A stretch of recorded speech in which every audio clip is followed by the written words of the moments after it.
ഇന്നൊരു house boat യാത്ര കേട്ടോ. പിന്നെ അവിടെ ഫിനിഷിംഗ് പോയിൻ്റ് അവിടെ നിന്ന് ഗോഡ്സ് ഓൺ ക്രൂയിസ് എന്ന് പറഞ്ഞ ഹൗസ് ബോട്ടിലാണ്. 2 ബെഡ്റൂമാണ്. നല്ല ഹൗസ് ബോട്ടാണ് കേട്ടോ.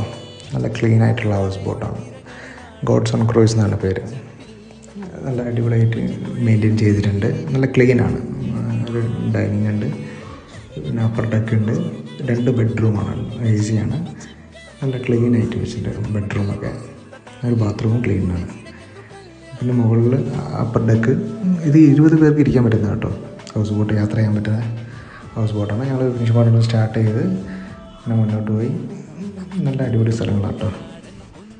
ഇതാണ് ജോസായിട്ട് ഞങ്ങളെ. പിന്നെ ഞങ്ങളവിടെ ഞങ്ങൾക്ക് ഡ്രൈവൊക്കെ ചെയ്യാൻ തരും ഇടയ്ക്ക്. പിന്നെ അതേപോലെ സ്പീഡ് ബോട്ട് യാത്ര ഉണ്ട്. 300 റുപ്പീസാണ്. അതിന് 10 മിനിറ്റ്സാണ് പെർ ഹെഡ് 300. ഞങ്ങൾ ഉച്ചയ്ക്ക് R ബ്ലോക്കിൻ്റെ അവിടെ സൈഡാക്കും കേട്ടോ. ഫുഡ് കഴിക്കാനുള്ള ലെവലിൽ R ബ്ലോക്ക് നല്ല ഭംഗിയുള്ള സ്ഥലമാണ്. നല്ല അടിപൊളി ഫുഡുകളാണ് കേട്ടോ ഇവരുണ്ടാക്കിയത്. കിടിലൻ ഫുഡാണ്. കരിമീൻ പൊരിച്ചതും ചിക്കൻ പൊരിച്ചതും ചോറും കറികളെല്ലാം നല്ല അടിപൊളി ഫുഡ്. അതിൻ്റെ ഇടയിൽ ഞാൻ ചൂണ്ടിട്ട് കരിമീനെ പിടിക്കുകയും ചെയ്തിട്ട് R ബ്ലോക്കിന്.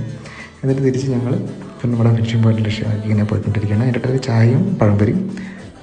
അങ്ങനെ ഒരു അടിപൊളി ഹൗസ് ബോട്ട് യാത്രയായിരുന്നു. ഗോഡ്സ് ഓൺ ക്രൂയിസിൻ്റെ നമ്പറും ഡീറ്റെയിൽസൊക്കെ ഞാൻ ഇതിൻ്റെ മുകളിൽ മെൻഷൻ ചെയ്യാം. അപ്പോൾ സ്ട്രോങ്ലി റെക്കമെൻഡ് ചെയ്യുന്നുണ്ട് God's on cruise. Okay, by.